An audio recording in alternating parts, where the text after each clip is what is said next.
하나님 앞에서 기쁨으로 찬양하고 또 하나님이 들려주시는 하나님의 말씀을 듣고 전심을 다하여 하나님께 기도하는 밤이 되기를 간절히 원합니다. 이 밤도 세우셨사오니 붙드시고 전할 때에 주의 뜻이 전하는 자에게나 듣는 자에게 명료하게 전달될 수 있도록 함께하여 주시옵소서. 예수님의 이름으로 기도하옵나이다. 아멘. 오늘 함께 나누신 하나님 말씀은 사무엘하 21장 1절부터 14절까지 말씀입니다. 사무엘하 21장 1절부터 14절까지 말씀입니다. 구약 성경 500면입니다. 21장 1절부터 14절까지 말씀을 저와 여러분들이 한 절씩 교독하겠습니다. 다윗의 시대에 해를 거듭하여 3년 기근이 있으므로 다윗이 여호와 앞에 간구하매 여호와께서 이르시되 이는 사울과 피를 흘린 그의 집으로 말미암음이니 그가 기브온 사람을 죽였음이니라 하시니라. 기브온 사람은 이스라엘 족속이 아니요 그들은 아모리 사람 중에서 남은 자라.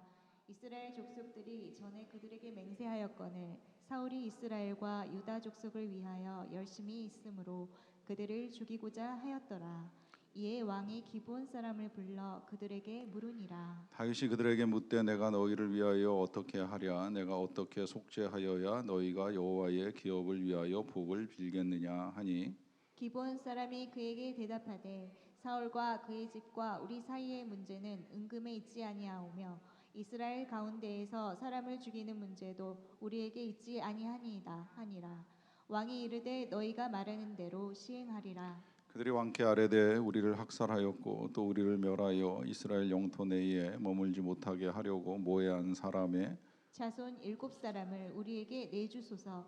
여호와께서 택하신 사울의 고을 기브아에서 우리가 그들을 여호와 앞에서 목매어 달겠나이다 하니 왕이 이르되 내가 내주리라 하니라. 그러나 다윗과 사울의 아들 요나단 사이에 서로 여호와를 두고 맹세한 것이 있으므로 왕이 사울의 손자 요나단의 아들 무비보셋은 아끼고 왕이 이에 아야의 딸 리스바에게서 난 자 곧 사울의 두 아들 알모니와 무비보셋과 사울의 딸 메랍에게서 난 자 곧 무홀랏 사람 바르실레의 아들 아드리엘의 5 아들을 붙잡아 그들을 기브온 사람의 손에 넘기니 기브온 사람이 그들의 산 위에서 여호와 앞에 목매어 달매 그들 7사람이 동시에 죽으니 죽은 때는 곡식 베는 첫날 곧 보리를 베기 시작하는 때더라. 아야의 딸 리스바가 굵은 배를 가져다가 자기를 위하여 바위 위에 펴고 곡식 베기 시작할 때부터 하늘에서 비가 시체에 쏟아지기까지 그 시체의 낮에는 공중의 새가 앉지 못하게 하고 밤에는 들짐승이 범하지 못하게 한지라.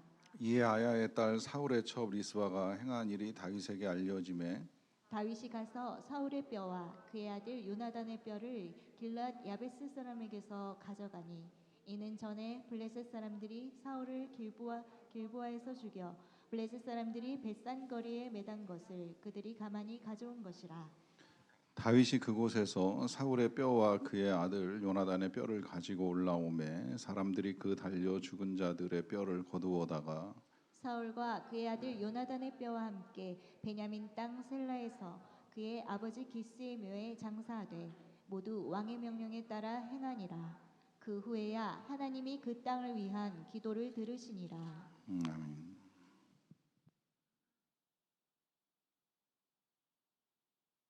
지난 토요일에 이태원에 그 사고가 터지고 나서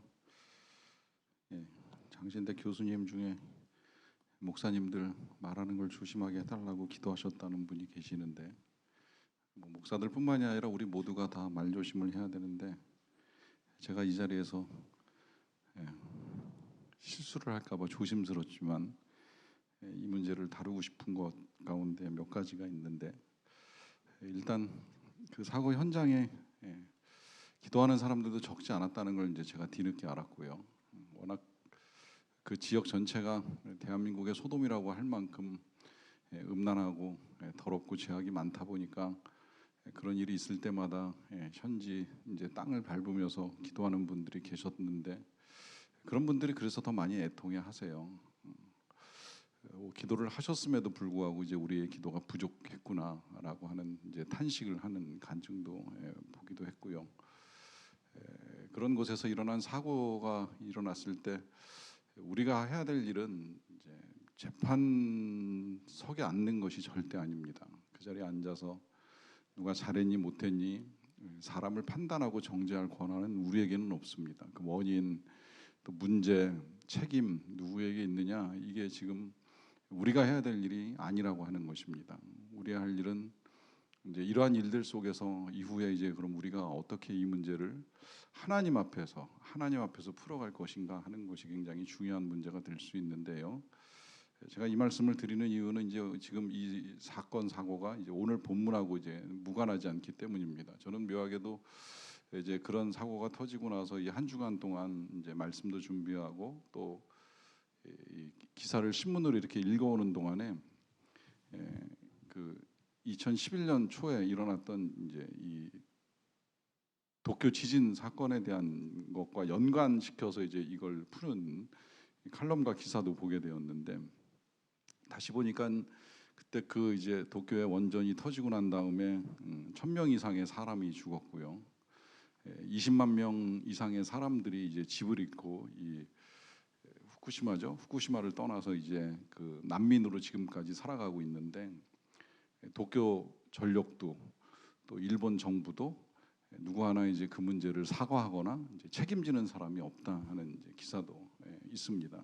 그러니까 그 일로 뜻하지 아니한 이 어려움을 겪은 사람들은 그럼 이제 어디 가서 이 사고에 대한 사과를 받고 책임을 물을 것이냐라고 했을 때 뭐 그냥 이렇게 뭉뚱그려서 어떤 조직이나 기관, 단체, 기업 이제 이런 것들을 이야기하기는 쉬워도 한 개인, 한 사람 누군가에게 그것을 묻고 따질 만한 이제 실체화된 대상은 없다라고 하는 이제 이야기를 하면서 이제 뭐 우리도 그럴 수 있는 거 아닌가 이제 이런 이제 식으로 기사가 정리되고 있는 걸 이제 보았고요.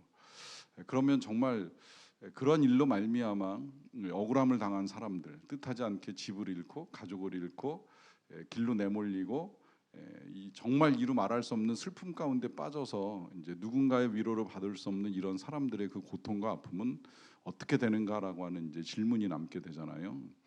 뭐 이제 그런 사건 사고가 뭐 지금 제 주변에 가까운 분들 우리 교우들을 통해서는 이제 아직 일어나지 않았기 때문에 제가 잘은 모르겠습니다만 뭐 그 정도까지는 아니더라도 혹 뭐 이 자리에 오신 분들이나 또 온라인으로 이 말씀을 듣는 분들 중에도 이제 내가 당한 어려움 내지는 내가 당한 아픔, 내가 당한 억울함 가운데에 이것을 풀어주고 들어주고 또 해결해주고 도와줄 사람이 과연 어디 있는가라고 하는 질문을 해보신 적이 있는지는 모르겠어요. 난 지금 너무 힘들고 난 억울한데 나의 이 괴로움을 누군가 풀어줘야 될 거라고 생각을 하는데 과연 이걸 누가 할 수 있는가 이제 하는 이제 질문 앞에서 오늘 본문을 보셨으면 좋겠다라고 하는 생각이 듭니다.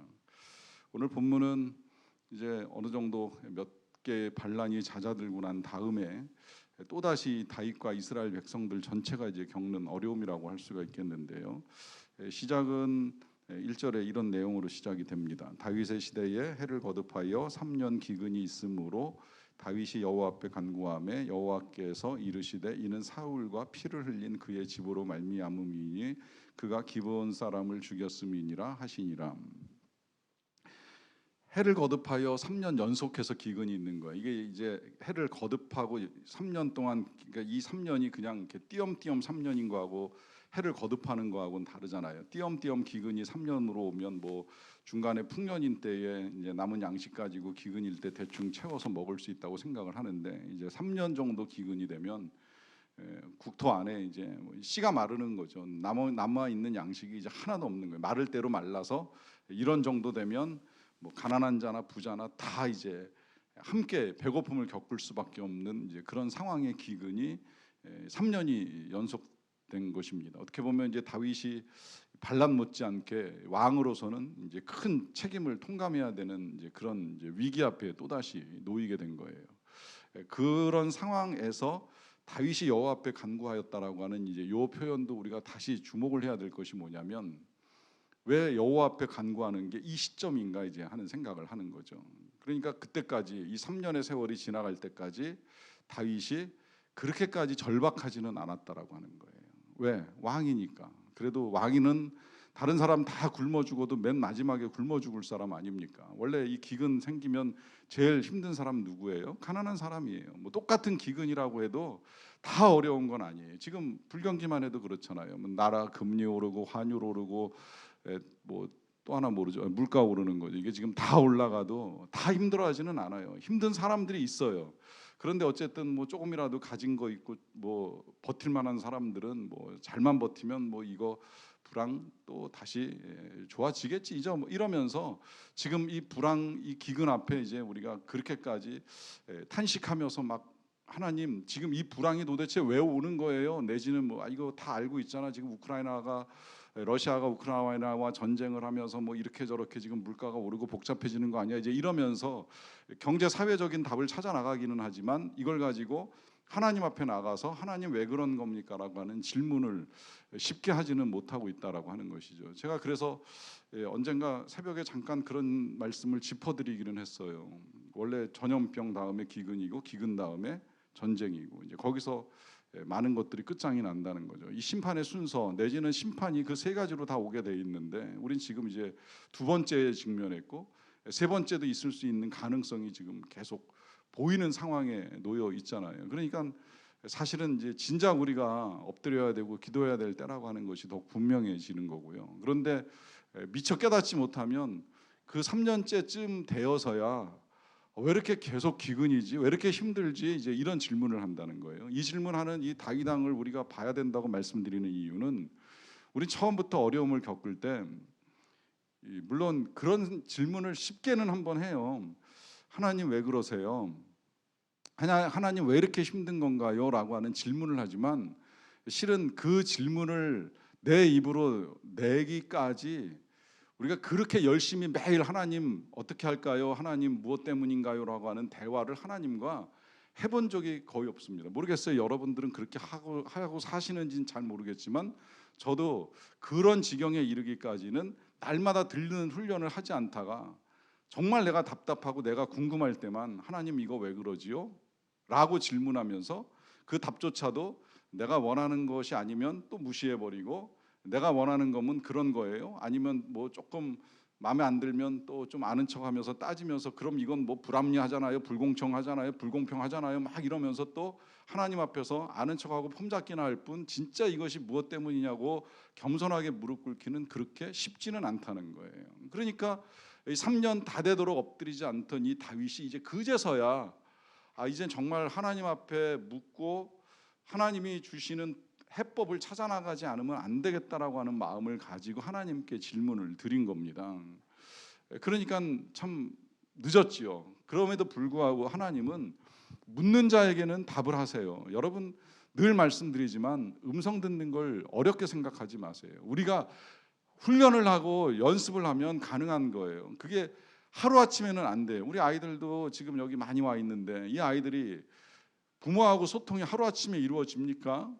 얼마나 많은 시간이 걸려요. 오늘도 아기가 같이 저녁 먹는 자리에 와서 이렇게 자기의 의지를 표현하고 이렇게 뜻을 밝히긴 하지만 그렇다고 그 아빠나 우리 교육자들이 하는 이야기를 애가 다 받아들이지 못하는 거거든요. 그 아이가 부모 말 알아듣고 이해하는데 시간이 많이 걸리고 그동안에 걔가 얼마나 많은 훈련을 하는 겁니까? 그러니까 우리도 훈련에 나가면 하나님께 묻고 듣고 이게 그렇게 어려운 일은 아닌데 그러다 보면 우리가 묻는 질문에 하나님이 답을 하셔요. 지금 다윗에게 즉각 대답을 하시잖아요. 그 답이 뭐냐면 이것은 사울과 피를 흘린 그의 집으로 말미암음이니 그가 기브온 사람을 죽였기 때문이다. 그러니까 이 문제는 지금 사울 왕과 그 가문에 속한 일이다. 그 가문의 어떤 일이냐? 기브온 때문이라고 말씀을 하시는데요. 일단 이 기브온하고 무슨 일이 있었는가? 2절로 넘어가서 보고 말씀드릴게요. 기브온 사람은 이스라엘 족속이 아니요 그들은 아모리 사람 중에서 남은 자라. 이스라엘 족속들이 전에 그들에게 맹세하였거늘 사울이 이스라엘과 유다 족속을 위하여 열심히 있으므로 그들을 죽이고자 하였더라. 이에 왕이 기브온 사람을 불러서 그들에게 물으니라 합니다. 자, 이 기브온 사람은 이스라엘 백성 아니라고 설명 나와 있죠. 아모리 사람 중에 일부예요. 근데 이 사람들이 전에 이스라엘 족속들하고 맹세를 했어요. 언제인지 아세요? 여호수아 시대에 이 여호수아와 이스라엘 백성들이 여리고성 무너뜨리고 아이성 무너뜨리고 하면서 이제 이 가나안 땅에서 전쟁을 혁혁하게 승리한다는 소식이 이제 퍼져 나갔잖아요. 그러다 보니까 그 근처에 있었던 이 기브온 족속이 야, 다음엔 우리 차례야, 우리가 죽을 것 같아, 이러다간 우리가 망해, 이제 이런 생각을 가지고 어떻게 했어요? 이 떡과 포도주 몇 가지 이제 음식을 낡은 것처럼 꾸며가지고 멀리서 온 것처럼 이제 보여서 여호수아에게 찾아와 가지고 이제 화친 조약을 맺죠. 여호수아가 생각할 때는 가나안 족속 같지가 않았어요. 실은 가나안 족속인데 가나안 족속 같지가 않아 가지고 그래, 그렇다고 한다면 뭐 너네랑 우리는 굳이 싸울 이유가 없다. 우리 평화 조약하자. 우리가 너네를 해하지 않고 너희도 우리를 해하지 않는 걸로 하자. 그러고 하나님 앞에서 맹세한 거예요. 여기 표현대로 약속을 한 거예요. 그런데 막상 약속이 딱 끝나고 나서 보니까 아주 가까이에서 살고 있었던 아모리 족속 중에 한 부족이었던 사람들이에요. 그런데 그들이 거짓말을 했다고 해야 할 수 없어요. 왜냐하면 이제 여기서부터 이 고대 사회에 우리가 이 언약의 중요성, 맹세의 중요성을 좀 이해하고 갈 필요가 있는데 한번 입 밖으로 낸 걸 우습게 뒤집지 못해요. 그것이 상대방이 거짓, 상대방이 잘못이라고 하더라도 이거 굉장히 중요합니다. 상대방이 죄를 짓고 상대방이 거짓하고 상대방이 잘못을 해도 언약은 지켜져야 되고 맹세는 보존돼야 해요. 그러니까 여호수아가 하나님 앞에서 이 기본을 싸우지 않고 살려두겠다라고 약속을 한 이상 더 이상 그들이 거짓말한 것 때문에 죽일 수는 없거든요. 그 대신에 이제 이 기브온 족속을 어떻게 했느냐면 하나님의 집의 일꾼으로, 이게 여호수아 9장 23절에 나오는 내용인데 하나님의 집의 일꾼으로 물 깃는 자와 나무 패는 자로 이제 종을 삼는 거예요. 그래서 살려두고 이스라엘이 시키는 대로 하는 일을 하는 사람들로 이제 만들어 버린 거죠. 이런 사람들을 지금 보시면 아까 그 2절에 그렇게 맹세를 했는데 사울이 이스라엘과 유다 족속을 위하여 열심히 있으므로 그들을 죽이고자 하였습니다. 자, 이 이스라엘과 유다 족속을 위한 열심 때문에 죽였다고 지금 성경이 표현하고 있다 보니까 뭐 해석에 따라서는 마치 히틀러가 그 민족주의적인 광기를 가지고 수많은 유대인들을 죽였던 것처럼 이제 지금 이 사울 가문의 사람들도 뭐 나라를 사랑한다는 마음을 사랑한다는 명분이죠. 명분을 가지고 지금 이 기브온 사람들을 죽인 거 아니겠느냐, 이제 이렇게 해석을 하기도 하는데요. 성경적 근거를 가지고 보자고 한다면 이 기브온 사람들이 하나님의 집인 이제 성소에서 일을 했다고 말씀을 드렸잖아요. 근데 이제 언제 죽임을 당하느냐면 사울이 다윗을 쫓아다닐 때 다윗이 도망을 간 지역 중에 노베 제사장 아히멜렉 찾아갔던 거 어렴풋이 기억나시죠? 찾아가가지고 거기서 왜 진설병으로 드렸던 떡 얻어먹고 이제 그러고 또 피신을 가잖아요. 그리고 이제 거기 나중에 사울이 찾아와가지고 이 다윗을 숨겨줬냐 뭐 이제 이러면서 거기 있는 제사장 85명을, 제사장만 85명이에요.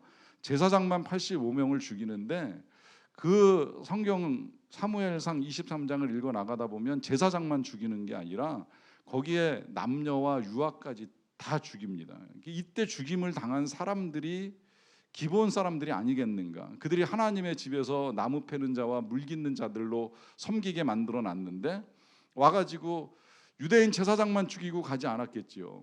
이 기브온 사람들도 손댔겠죠. 그러다 보면 주변에서 왜 굳이 기브온 사람들까지 죽입니까? 그러면 이 사람들은 유대인이 아니잖아. 하나님이 멸하라고 한 사람들이잖아. 더군다나 이제 사울에게는 트라우마가 하나 있어요. 그 트라우마가 뭐냐면 아말렉 족속을 진멸하라 그랬는데 진멸하지 아니한 이후로부터 이제 하나님과 거리가 멀어지고 이제 다윗이 등장하면서 굉장히 정치적 갈등이 많았잖아요. 그러다 보니까 에라 모르겠다, 이때에 이 제사장들뿐만이 아니라 이 기브온 사람들도 다 없애버려, 뭐 남녀 유아할 거 없이 눈에 보이면 다 없애버려 하면서 그 집안 사람들이 이 기브온 사람들을 해할 수 있는 만큼 해한 거예요. 이제 그 중에 살아남은 사람들이 있었겠지요.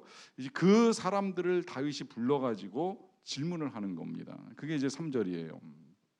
다윗이 그들에게 묻되 내가 너희를 위하여 어떻게 하랴? 내가 어떻게 속죄하여야 너희가 여호와의 기업을 위하여 복을 빌겠느냐 합니다. 자, 여기서 이제 다윗이 질문을 하는데 어떻게 쓰면 좋겠냐? 이게 굉장히 중요한 거예요. 지금 문제를 풀어나가는 과정에 있어서 가끔 보면 이제 우리도 이제 그런 실수를 저지를 때가 많은데 관계의 문제, 어려움의 문제를 풀어나감에 있어서 답은 내가 가지고 있는 게 아니에요. 상대방이 갖고 있고 그 상대방의 답대로 문제를 풀어야지 관계가 풀리는 경우들이 있어요.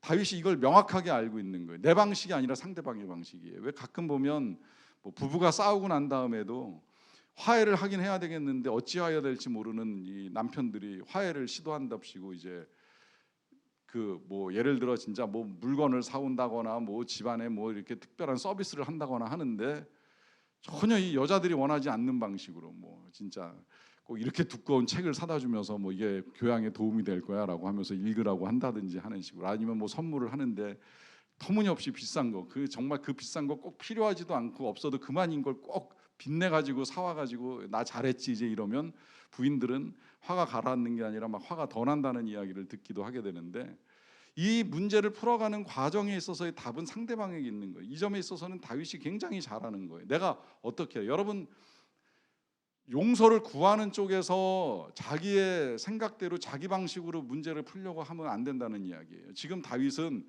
내가 어떻게 해야 기브온 당신네 사람들의 마음이 풀릴 수 있겠느냐라고 하면서 한마디를 덧붙이는 내용이 중요한데, 내가 어떻게 속죄를 하여야 너희가 여호와의 기업을 위하여 복을 빌겠느냐. 여기서 여호와의 기업은 이스라엘을 말하는 거고, 이 이스라엘을 위하여서 기브온이 복을 빌어달라는 거예요. 이게 참 굉장한 부탁이라고 할 수가 있는데요. 그렇게 말씀드리는 이유는 우리가 상식적으로 생각할 때는 이스라엘의 기본을 위해서 축복을 해야 된다고 생각을 하잖아요.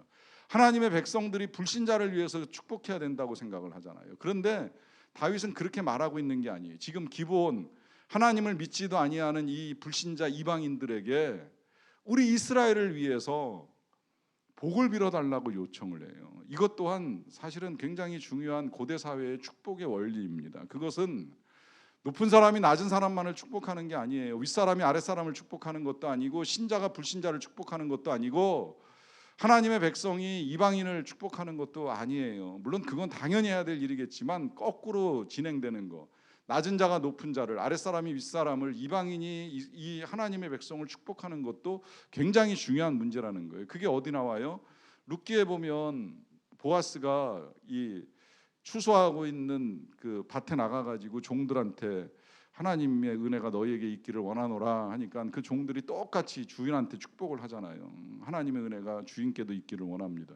주고받는 거예요. 축복이라고 하는 건 이스라엘도 축복이 필요한 나라예요. 그러니까 다윗이 여기서 왕이 이방인, 그것도 노예로 살던 이 천민들에게 가가지고 우리를 위해서 복을 빌어줄 수 없겠냐, 어떻게 하면 복을 빌어주겠느냐, 굉장히 낮추고 겸손한 마음으로 그들의 의견, 그들의 뜻이 어떠한지를 구하고 있는 겁니다. 여기서 이제 해결점이 나타나기 시작을 하는 거죠. 그래서 이 사람들이 이야기를 합니다. 4절, 기브온 사람이 그에게 대답하되 사울과 그의 집과 우리 사이의 문제는 은금에 있지 아니하오며 이스라엘 가운데에 사람을 죽이는 문제도 우리에게 있지 아니하니이다 하니라. 왕이 이르되 너희가 말하는 대로 시행하리라 합니다. 자, 이 기브온 사람들이 이제 먼저 자신들의 요구를 말하기 전에 우리가 지금 돈 달라고 이러는 거 아니다, 은금 문제, 경제적 문제 아니라고 이야기하는 거예요. 그 다음에 이거 지금 사람 죽이려고 우리가 학살을 당했기 때문에 우리도 똑같이 너희 중에 누군가를 학살하기 위해서 지금 이런 이야기를 하는 거 아니다라고 하는 이제 양해를 먼저 구하는 겁니다. 그러니까 이제 이 문제는 뭐 은금에 속한 문제도 아니고 사람을 죽이는 문제도 아니다라고 하는 이제 정리를 하는 거죠. 그러니까 왕이 그럼 좋다, 어떤 말을 하든지 내가 너희들의 말을 듣고 그대로 시행하리라라고 하면서 여기서 다시 한번 맹세 혹은 이제 약속을 하는 거죠. 자, 이제 그러자 그들이 이제 이야기를 하는 거예요. 이 이스라엘 백성들 중에 이 기브온 사람들을 학살하고 또 이들을 멸하여서 추방하기 위해 앞장선 사람 7명을 내어 달라는 거예요. 다시 말하면 사울의 집안 사람이 앞장서서 이 모든 일들을 진행을 해 왔는데, 그러하니 이 사울의 집안 사람 7명만 이제 우리에게 내주면 그러면 우리가 그들을 여호와 앞에서 목매어 달겠나이다라고 합니다. 이 표현도 참 특이해요. 지금 이 사람들을 이제 목매어 달겠다라고 말을 하는데, 그것도 이제 어디서 하느냐면 하나님께서 택하신 사울의 고을 기브아에서, 이 사울이 베냐민 기브아 출신 사람이잖아요. 그러니까 그 기브아에서 이 7명의 목을 매달아 놓는 걸 통해서 이제 이 문제를 풀겠다는 거예요. 그러니까 7명만 내달라는 거예요. 근데 그 일을 진행하면서 이 일을 여호와 앞에서 하겠다라고 하는 말을 합니다. 이게 참 이제 의문이 제기될 수 있는데요. 일단은 이 사람들이 요구한 거 말 그대로 돈 달라는 얘기도 안 했고, 뭐 이제 우리가 당한 만큼 너희도 죽어라, 그렇게까지 이제 복수를 꿈꾸지도 않았어요. 더더군다나 이 사람들, 제가 노예라고 말씀드렸잖아요. 이 사람들이 이스라엘 땅에 살기는 살았지만 어쨌든 이스라엘 사람들 밑에서 뭐 정말 나무 패고 물기 있는 종으로 살았는데, 어떠면 그런 요구를 했을지도 몰라요. 이제는 우리를 자유케 하라, 우리를 해방시켜라, 뭐 이렇게 말할 수도 있을 것 같은데, 그런 신분의 변화도 꿈꾸지를 않았어요. 단 한 가지, 7명, 이제 우리의 원한을 풀어줄 사람 7명, 책임자 7명만 처벌을 하면 그 일을, 그것도 하나님 앞에서 진행하겠다라고 하면서, 이것이 그냥 우리들끼리 보복하는 행위로 끝나는 것이 아니라 하나님 앞에서 지금 이 문제를 풀어가는 원리다라고 하면서 제안을 합니다. 이제 그러다 보니까 다윗이 또 약속해요. 그래, 그렇다면 내가 내주겠다, 약속을 해요. 그러고 난 다음에 이 다윗이 딱 돌아서서 생각을 해보니까 누가 제일 먼저 생각이 나요? 사울 집안의 7명 중에 지금 왕궁에 와서 같이 밥 먹고 있던 사람 요나단의 아들 무비보셋이 생각이 나죠. 근데 그 무비보셋을 다윗이 처음 만났을 때 어떻게 했어요? 요나단하고 맹세한 게 있잖아요. 그러니까 너는 평생에 왕궁에서 나와 함께 먹고 내가 이제 가족처럼 대하겠다라고 하면서 이 피난 갔을 때 말고는 늘 같이 있으면서 예우를 해줬잖아요. 그러니까 그하고 한 약속이 있기 때문에 그 무비보셋을 내줄 수는 없는 거예요. 그래서 이제 이 무비보셋을 제외하고 7명을 찾습니다. 그 7명을 찾은 사람들 중에 7명이 어떤 사람들이냐면, 두 사람은 이 아야의 딸 리스바에게서 난 자, 곧 사울의 두 아들이라고 하는데, 리스바는 사울의 첩이에요. 본처가 아니라 이제 후처로 들어온 사람인데, 그의 두 아들이 이제 이 7명에 포함이 되고요. 그다음에 이제 나머지 5명은 공교롭게도 메랍의 아들들입니다. 이 메랍이 누군지 아시죠? 이 메랍은 처음에 사울이 다윗에게 부인으로 주겠다고 약속했던 딸이에요. 죽게 그랬다가 사울이 줘요, 안 줘요? 안 줘요. 안 주고 다른 여자한테 시집을 보내잖아요. 그 다른 남자한테 시집을 보내죠. 그래서 다른 남자한테 시집 가서 난 아들이 5명인데 그 아들 5명을 내주게 되는 거예요. 그러니까 이 과거에 사울이 다윗하고 한 약속을 지키지 아니한 것에 대한 징벌도 여기서 또 한꺼번에 나타나는 거예요. 결국 그렇게 해서 남한테 준다고 줬더니 그 자식들 5명이 결국은 이 리스바의 아들 둘과 함께 기브아 사람들에게 바쳐지게 됩니다. 그래서 이 기브온 사람들이 이제 넘겨받은 그 7명을 이 산 위에서 하나님 앞에서 목매어 달아요. 그래서 그 7사람이 동시에 죽게 되는데, 이제 이때가 곡식을 베는 첫날 곧 보리를 베기 시작하는 때라고 이제 성경이 기록을 하고 있습니다. 요 보리를 베기 시작하는 때라고 기록하는 이유가 있어요. 뭐냐면 이 중동은 보리를 베기 시작하면 이제 그때로부터 건기가 시작이 되는 거예요. 우기가 끝나요. 그래서 건기가 시작되면 이제 그때부터 추수가 시작이 되고, 이때 추수가 시작이 되면 그때로부터 이제 다시 비가 내릴 때까지 한 평균 6개월 정도 이제 마른 땅에 여름을 계속 지나가야 되는 거예요. 그러니까 어떻게 되는 거예요? 또 다시 이제 가뭄이 진행이 되는 거죠. 그때 그 건기가 시작되기 직전에 이제 이 7명의 목을 달아서 이제 그 기브온 사람들이 원하는 이제 일처리를 해 주었어요. 그랬는데 사건이 여기서 끝나지 않고요. 오늘 좀 길어지는데, 자, 그렇게 해서 이제 이 아까 이야기했던 그 리스바의 두 아들이 죽임을 당했잖아요. 이 죽임을 당할 때에 그 어머니가 뭐 어떻게 내어줬는지는 모르겠어요. 어떻게 보면 이제 이 어머니가 아기들을 내준 게 아니라 이미 장성한 아들, 뭐 출가한 아들들일 수도 있는데, 이제 그런 아들들을 내어준 상황이라고 볼 수는 있겠는데, 어찌되었건 자식은 뭐 나이가 어리건 나이가 많건 어머니 입장에서는 다 소중한 자녀인 건 틀림이 없잖아요. 그런 자녀가 이제 이 기브온 사람들의 원한을 풀기 위해서 내준 바 되고 그들이 이제 목매어 달려 이제 죽게 되었으니 부모로서는 굉장히 애통한 일이 되는 거죠. 여기서도 이제 우리가 이 슬픔을 겪는 이 상황들 속에서 정말 그 다른 어떤 것, 우리가 재판 자리에 앉아서 뭐 잘했네 잘못했네를 따질 일이 아니라 그저 그냥 정말 부모의 마음이고 가족의 마음으로 지금 함께 애통하는 게 가장 중요한 일이라고 하는 거를 우리가 계속 이제 깨닫게 되는데, 이 리스바의 아픔이 얼마나 크겠습니까? 어찌 되었건 두 아들이 이제 뜻하지 않게 이제 이런 죽음을 당했다라고 하는 거죠. 그런데 부모로서는 이 죽음이 그냥 내버려 두면 굉장히 슬픈 죽음이고 억울한 죽음이 될 수가 있는 거예요. 더더군다나 이제 지금 이렇게 나무에 매달린 채로 죽임을 당하고 나서 끝나버리게 되면 이게 이 가문으로서는 굉장히 큰 불명예가 될 수 있습니다. 그걸 지금 풀기 전에 제가 놓친 거 하나 조금 더 말씀드리고 가자면, 지금 그렇게 해서 여기 의문을 가지신 분들 때문에 이제 짚고 넘어가는 거예요. 이 7명이 매달려서 지금 이 기브온 사람들의 이 원한을 푸는 건 지금 그로 인하여서 하나님이 이 하늘의 비를 닫으셨다라고 하는 문제를 풀기 위해 누군가의 희생이 필요한 이제 그런 상황이라고 하는 사실을 이제 우리가 볼 수밖에 없고요. 나중에 묶어서 다시 한번 또 정리를 해드릴 텐데, 그런 상황에서 지금 이 리스바는 두 아들을 잃은 슬픔, 더더군다나 그냥 내버려두면 이제 이 시체를 짐승이 와서 먹든지 뭐 날짐승이 와가지고 쪼든지 하여튼 굉장히 비참하게 될 텐데, 이제 그렇게 되면 이 두 아들의 명예가 더 실추가 되고 수치를 겪는 일이 되거든요. 그러니까 이 어머니가 이 두 죽은 아들을 위해서 매일 하루도 거르지 않고 낮에는 공중에 새가 앉지 못하게 하고 밤에는 들짐, 이게 10절이에요. 읽어보고 이야기할게요. 아야의 딸 리스바가 굵은 배를 가져다가 자기를 위하여 바위 위에 펴고 곡식배기 시작할 때부터 하늘의 비가 시체에 쏟아지기까지 그 시체에 낮에는 공중의 새가 앉지 못하게 하고 밤에는 들짐승이 범하지 못하게 한지라 라고 하면서 밤낮으로 시체를 지키는 거예요. 낮에는 새가 올까, 밤에는 들짐승이 와서 해할까 계속해서 지키는 거예요. 그 지키는 시간을 어느 정도로 지키느냐면 아까 곡식배기 시작한 때로부터라고 이야기했잖아요. 그때로부터 언제까지? 비가 쏟아지기까지. 그러면 언제예요? 우기가 시작될 때까지 6개월 동안 이 어머니가 죽은 두 아들을 위하여 매일같이 그들이 시체가 된 그곳에 가가지고 짐승을 쫓으면서 가문의 명예를 지키기 위해서 애를 쓰고 있는 거예요.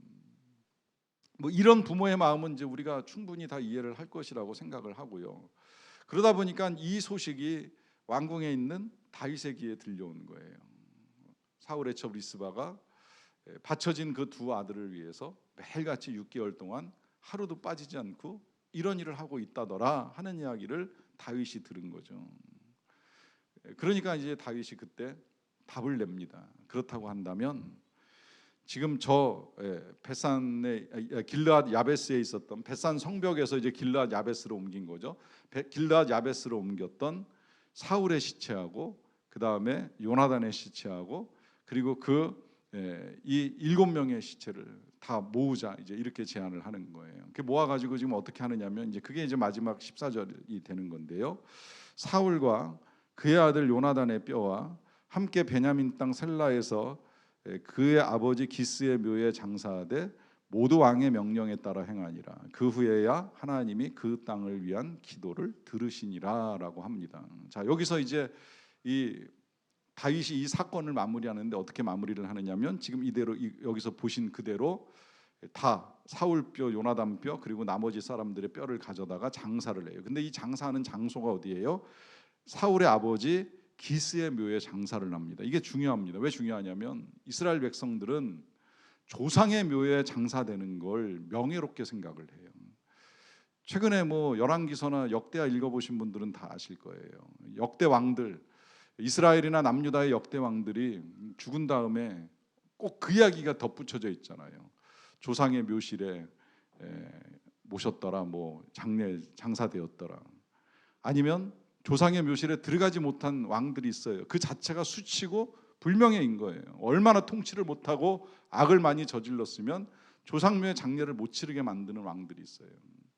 이 조상묘에 들어간다는 건 이제 그만큼 명예와 영광이 회복되는 일인데, 그동안에 이 사울의 시체가 그 아버지 기스의 묘에 들어가지를 못하고 자리를 못 잡고 있다가 이걸 이제 이 다윗이 다 이제 최종적으로 지금 이 7명과 함께 정리를 하는 겁니다. 그러니까 이 7명은 뭐 평가에 따라서는 뭐 억울한 죽음일 수도 있고 아니면 뭐 그야말로 이 기브온 사람들에게 지은 이 죄에 대한 형벌을 받은 거다 뭐 이렇게 말할 수 있을지는 모르겠지만 중요한 건 그런 이제 모든 것들이 다 지금 이 다윗이 명예로 회복을 시켜주는 것으로 마무리가 되는데 중요한 건 지금 이 사건을 통해서 우리에게 말씀하시고자 하는 이제 하나님의 뜻이라고 할 수가 있겠죠. 자, 여기서 얼핏 보면 이제 우리가 이렇게 이해하기가 쉬워요. 가장 쉬운 이제 도식은 뭐냐면 뭔가 어려움이 해결되지 않을 때 그럼 그 어려움의 원인을 찾아가지고 그 문제를 풀어야지 이것이 해결된다. 물론 뭐 그 과정도 이제 굉장히 중요하다고는 할 수 있어요. 우리 이게 지금 일반화할까봐 제가 늘 조심스러운 건데 우리의 기도가 응답되지 않는 이유 중에 죄가 있는 건 틀림이 없어요. 그건 성경에 분명히 밝혀주고 있어요. 너희가 기도해도 응답받지 못하는 것은 죄가 너희와 하나님의 사이를 가로막고 있다는 이 이사야 선지자의 예언 그대로 죄가 가로막고 있는 상태에서 그냥 내가 원하는 것만 내 욕심껏 달라고 한들 하나님이 들어주실 수가 없는 거죠. 죄인이 응답받고 죄인이 부요해지고 죄인이 힘을 가지면 더 죄인이 될 가능성은 크기 때문에 그런 죄인에게 하나님이 쉽게 응답하시지 않는 건 너무나 당연한 일이에요. 그렇다고 그럼 내가 더 성결해야 되고 내가 더 거룩해야지만 응답받느냐라고 하면 그럴 사람이 없기 때문에 제가 이걸 일반화하지 말라고 말씀드리는 것이 자, 우리가 부족해도 우리가 연약해도 또한 우리에게 자비와 은혜를 베푸시는 분이 하나님이시기 때문에 우리에게 있어서는 문제를 푸는 것도 필요하고 기도를 드리는 것도 필요하고 그렇게 문제를 풀거나 기도를 드릴 때 있어서 중요한 것은 우리의 자격이나 우리의 열심이 아니라 이런 모든 문제를 풀어가시는 하나님이 어떤 분이신가라고 하는 걸 정확하게 아는 것이 필요합니다. 오늘 본문을 보시면 이제 그 하나님이 드러나시는 거죠. 오늘 본문에 있어서 저는 중요한 두 가지 핵심 키워드를 하나는 원한이고 하나는 약속이라고 생각을 해요. 여기 지금 이제 원한 맺힌 사람들이 많이 나왔어요. 뭐 기브온 사람들도 그렇거니와 지금 리스바도 한이 맺혀서 아들들의 시체를 지키기 위해서 6개월 동안 애를 썼잖아요. 그 모든 것들이 이제 시간이 지나면서 풀려 나가는 거예요. 다만 시간이 걸려요. 물론 리스바는 6개월 만에 일이 끝났지만 이 기브온 사람들은 만약에 진짜 사울 왕의 학살을 당한 그때로부터 이제 이 문제가 풀렸다라고 하면 이건 수십 년의 세월이 흐르고 난 거예요. 그러나 하나님은 잊지 않으셨다는 거예요. 더 놀라운 거 진짜 여러분 보세요. 이 기브온 사람들이 하나님께 기도를 드렸습니까? 우리의 원한을 풀어달라고 간구해서 이 문제가 시작이 된 겁니까? 모르겠어요. 그건 성경에 안 나와 있으니까요. 다만 먼저 알고 계시는 우리 하나님이 이 이스라엘 땅에 비를 내리시는 걸 멈추시고 하늘을 닫으심으로 말미암아 3년 동안의 기근이 있고 난 다음에야 다윗이 원인을 찾아 나서잖아요. 하나님 이게 왜 그렇습니까? 이때 이제 하나님이 그 기브온 사람들의 원한이 풀려야 된다는 걸 깨우쳐 주시고 그 원한을 풀어주는 과정을 다윗과 함께 해나가시잖아요. 여기서 그 옛날에 잊혀졌던 그 아픔과 고통을 하나님이 풀어가고 계신다라고 하는 거예요. 그들이 하나님의 백성이 아님에도 불구하고 억울하고 힘들게 어려움을 겪었던 일을 하나님이 외면하지 아니하시고 때가 이르렀을 때에 하나님이 그것까지도 풀어나가시는 분이신 것을 우리에게 보여주시는 거죠. 그러는 과정 속에 또 한 가지 키워드가 약속이라고 말씀을 드렸잖아요. 이 이스라엘 백성들이 원래 제일 먼저 지켰어야 되는 건 기브온과 약속이었어요. 그 약속을 사울이 깨트리면서 이 모든 일이 출발을 했습니다. 그러고 난 다음에 다윗이 이 기브온 사람을 만날 때마다 계속 약속을 하잖아요. 무엇을 해야 되느냐? 7명을 갖다 달라고? 그래, 그럼 내가 그 약속을 지키겠다. 계속 약속하면서 이 문제를 풀어나가죠.